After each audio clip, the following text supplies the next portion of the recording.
పాలనలో తొలి అడుగు ఇంటింటికి టీడీపీ కార్యక్రమంపై ఏపీ సీఎం చంద్రబాబు పార్టీ నేతలకు దిశానిర్దేశం చేస్తున్నారు. ప్రస్తుతం చంద్రబాబు మాట్లాడుతున్నారు. లైవ్లో చూద్దాం.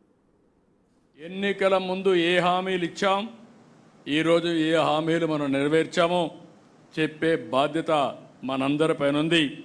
దాని మీద ఒక యాక్షన్ ప్లాన్ తయారు చేసుకోవడానికే ఈ కార్యక్రమం పెట్టామని చెప్పి కూడా నేను మీకు తెలియజేస్తున్నా. ఈరోజు మనం చూస్తే ఏడాది క్రితం అంతా అయోమయం, గందరగోళం, ఎటు చూసినా చీకటి, 10 లక్షల కోట్ల రూపాయల అప్పులు, దెబ్బతిన్న వ్యవస్థలు, నిర్వీర్యమైపోయిన సంస్థలు, అతి దారుణమైన పరిస్థితి.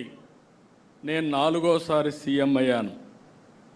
గతంలో కూడా కొన్ని ఇబ్బందులు ఉన్నాయి, కానీ ఇన్ని ఇబ్బందులు, ఇంత విధ్వంసాన్ని నా జీవితంలో ఎప్పుడూ చూడలేదు. అంటే కేంద్రం ఇచ్చే డబ్బులు సెంట్రలీ స్పాన్సర్డ్ స్కీమ్స్లో 95 ఇస్తే 95 కూడా డీఫంక్ట్ అయిపోయినాయి. ఇచ్చిన డబ్బుల్ని డైవర్ట్ చేసే పరిస్థితికి వచ్చారు. నిన్న అర్బన్ డెవలప్మెంట్ రివ్యూ చేస్తూ ఉంటే ఇవన్నీ కలిసి వచ్చి ఈరోజు మన అభివృద్ధికి ఒక మారుపేరుగా, ఒక వ్యక్తిత్వానికి మారుపేరుగా మనం ముందుకు పోయే పరిస్థితికి వచ్చాం. అదే సమయంలో మీరు చూస్తే నేను పదే చెప్పాను 95 CBN అని. నిర్మోహమాటంగా చెప్పేవాడిని. తప్పులు చేసిన వాళ్ళకి క్లియర్గా చెప్పడం, అదే మరి ఏ అధికారి తప్పు చేసినా క్లియర్గా చెప్పడం, ఒకవేళ అధికారి చెప్తే కూడా మారకపోతే, ఎవరైనా మారకపోతే వాళ్ళపైన చర్య తీసుకోవడం నేను చేసిన పని. దానివల్ల బ్రహ్మాండమైన ఫలితాలు వచ్చాయి. 99 నుంచి పనులు చేశాం. అదే సమయంలో రాజకీయాలు మర్చిపోయాం, ప్రజలకు చెప్పలేకపోయాం. ఎప్పుడు కూడా మీరు గుర్తుపెట్టుకోవాల్సింది, చేసే పనిని ఎప్పటికప్పుడు ప్రజల దగ్గరికి తీసుకుపోవడం, ఏదైనా ప్రజల మనోభావాలకు భిన్నంగా ఉంటే ఎప్పటికప్పుడు కరెక్ట్ చేసుకుంటూ ముందుకు పోవాల్సిన అవసరం ఉంది. 2014-19 విభజన తర్వాత మీరు ఒక్కసారి చూస్తే ఆ రోజు చాలా అనుమానాలు కూడా ఉన్నాయి ప్రజల్లో.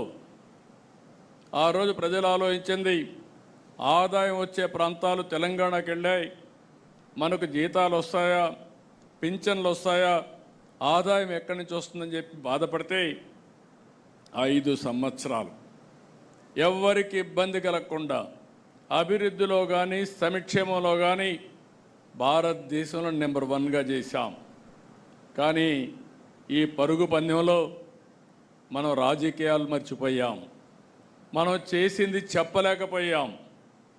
చాప కింద నీరుమారుగా మన మీద వ్యతిరేకత చెప్పి, అబద్ధాలు చెప్పి వాళ్ళు గెలిచే పరిస్థితికి వచ్చారు. అందుకని నేను మిమ్మల్ని అందరినీ కోరేది, ఈరోజు ఒక ప్రత్యేకమైన కార్యక్రమం ఇచ్చాం. ఫస్ట్ ఇయర్ ఇక్కడుండే అందరం కూడా ఈ 1 మంత్లో పార్టీ యంత్రాంగం, ప్రజాప్రతినిధులు కలిసి ఎవ్రీ ఇంటికి వెళ్ళి ఎన్నికల ముందు ఏ హామీలు ఇచ్చాం, ఈరోజు ఏ హామీలు మనం నెరవేర్చామో చెప్పే బాధ్యత మనందరిపైన ఉంది. దాని మీద ఒక యాక్షన్ ప్లాన్ తయారు చేసుకోవడానికే ఈ కార్యక్రమం పెట్టామని చెప్పి కూడా నేను మీకు తెలియజేస్తున్నా. ఈరోజు మనం చూస్తే ఏడాది క్రితం అంతా అయోమయం, గందరగోళం, ఎటు చూసినా చీకటి, 10 లక్షల కోట్ల రూపాయల అప్పులు, దెబ్బతిన్న వ్యవస్థలు, నిర్వీర్యమైపోయిన సంస్థలు, అతి దారుణమైన పరిస్థితి. నేను 4వసారి సీఎం అయ్యాను. గతంలో కూడా కొన్ని ఇబ్బందులు ఉన్నాయి, కానీ ఇన్ని ఇబ్బందులు, ఇంత విధ్వంసాన్ని నా జీవితంలో ఎప్పుడూ చూడలేదు. అంటే కేంద్రం ఇచ్చే డబ్బులు సెంట్రలీ స్పాన్సర్డ్ స్కీమ్స్లో 95 ఇస్తే 95 కూడా డీఫంక్ట్ అయిపోయినాయి. ఇచ్చిన డబ్బుల్ని డైవర్ట్ చేసే పరిస్థితికి వచ్చారు. నిన్న అర్బన్ డెవలప్మెంట్ రివ్యూ చేస్తూ ఉంటే మెప్మా నిధులు కూడా కేంద్రం ఇచ్చిన డైవర్ట్ చేసి, మీరు అది ఖర్చు పెట్టి యూసీ ఇవ్వండి, అప్పుడే డబ్బులు రిలీజ్ చేస్తామనే పరిస్థితికి వచ్చారు. ఇప్పటికే దగ్గర 85-86 స్కీముల్ని రివైవ్ చేశాం. దగ్గర 15,000 కోట్ల రూపాయలు వీళ్ళు ఖర్చు పెట్టి, లేకుంటే డైవర్ట్ చేసిన డబ్బుల్ని మళ్ళా ఖర్చు పెట్టి అవన్నీ కూడా మళ్ళీ ట్రాక్లో పెట్టే పరిస్థితికి వచ్చాం. ప్రజలకు ఇచ్చిన ప్రకారం ఈరోజు మనం విధ్వంసం నుంచి వికాసం వైపు ప్రయాణం మొదలుపెట్టాం. నేను అన్ని సెట్ చేశాను నేను చెప్పడం లేదు. అందుకే మీరు చూస్తే సుపరిపాలనలో తొలి అడుగే అన్నాం. ఈ ఒక్క సంవత్సరం మనం వేసింది తొలి అడుగు మాత్రం వేసాం. అయితే ఎన్ని సమస్యలున్నా సమస్యలు చూసి మనం భయపడడం లేదు. ఒక్కొక్క సమస్యని పరిష్కారం చేసుకుంటూ ఎక్కడికక్కడ మనం ముందుకు పోయాం. ఒకే లక్ష్యంగా ముందుకు పోతున్నాం. అదే రాష్ట్ర పునర్నిర్మాణం, పూర్వ వైభవం తేవడం, ఏపీని అగ్రగామిగా చేయడం అనే సంకల్పంతో మనం పనిచేస్తున్నాం. అనేక సవాళ్లు దాటాం. నేను పదే పదే చెప్పాను. ఈరోజు రాష్ట్రంలో మీరు ఒక్కసారి చూస్తే సరైన సమయంలో ప్రజలు కూడా సరైన నిర్ణయం తీసుకుని మనకు సహకరించారు.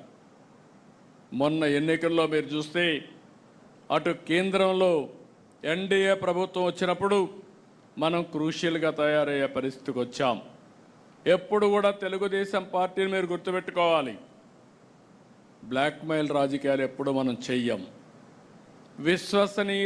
విశ్వసనీయతకు మారుపేరుగా రాజకీయాలు చేశాం. మనకు అధికారం ముఖ్యం కాదు, రాష్ట్ర అభివృద్ధి ముఖ్యం, తెలుగు జాతి ప్రయోజనాలు ముఖ్యం, రాష్ట్ర ప్రయోజనాలే ముఖ్యంగా మనం ముందుకు పోయాం. అదే సమయంలో మనం ఒక్కసారి మీరు ఆలోచిస్తే ఎప్పుడు అధికారంలో లేక మనం చాలా అవకాశాలు వచ్చాయి. ఒక్క మాటలో చెప్పాలంటే ఏ రాజకీయ పార్టీకి రానన్ని అవకాశాలు మనకు వచ్చాయి. ఒక ప్రాంతీయ పార్టీ నేషనల్ ఫ్రంట్ పెట్టి కేంద్రంలో ప్రభుత్వాన్ని ఏర్పాటు చేసిన నాయకుడు నందమూరి తారక రామారావు గారు, ఎన్టీఆర్. ఆ తర్వాత యునైటెడ్ ఫ్రంట్ పెట్టి 2 గవర్నమెంట్ని మనం ఏర్పాటు చేశాం. ఆనాటి గవర్నమెంట్లోనే ఎర్రమనాయుడు గారు కేంద్ర మంత్రిగా ఉత్తరాంధ్ర నుంచి వచ్చారు. తర్వాత ఈరోజు రామ్మోహన్ నాయుడు కేంద్రంలో మంత్రిగా ఉండే పరిస్థితికి వచ్చారు. అదే సమయంలో మీరు ఒకసారి ఆలోచిస్తే ఎన్డీఏ 1, వాజ్పేయి గారి గవర్నమెంట్, ఆ రోజు మెజారిటీ సభ్యులు, సుస్థిరమైన ప్రభుత్వానికి తెలుగుదేశం పార్టీ కూటమిలో భాగస్వాములై చిత్తశుద్ధితో పనిచేశాం. 2014లో మళ్ళీ అవకాశం వచ్చింది. 2024లో మళ్ళీ మనకు అవకాశం వచ్చే పరిస్థితికి వచ్చింది. కేంద్రంలో ఎప్పుడు అవకాశాన్ని వచ్చినా మనం ఆ అవకాశాన్ని రాష్ట్ర అభివృద్ధి కోసమే ఉపయోగించుకుంటున్నాం.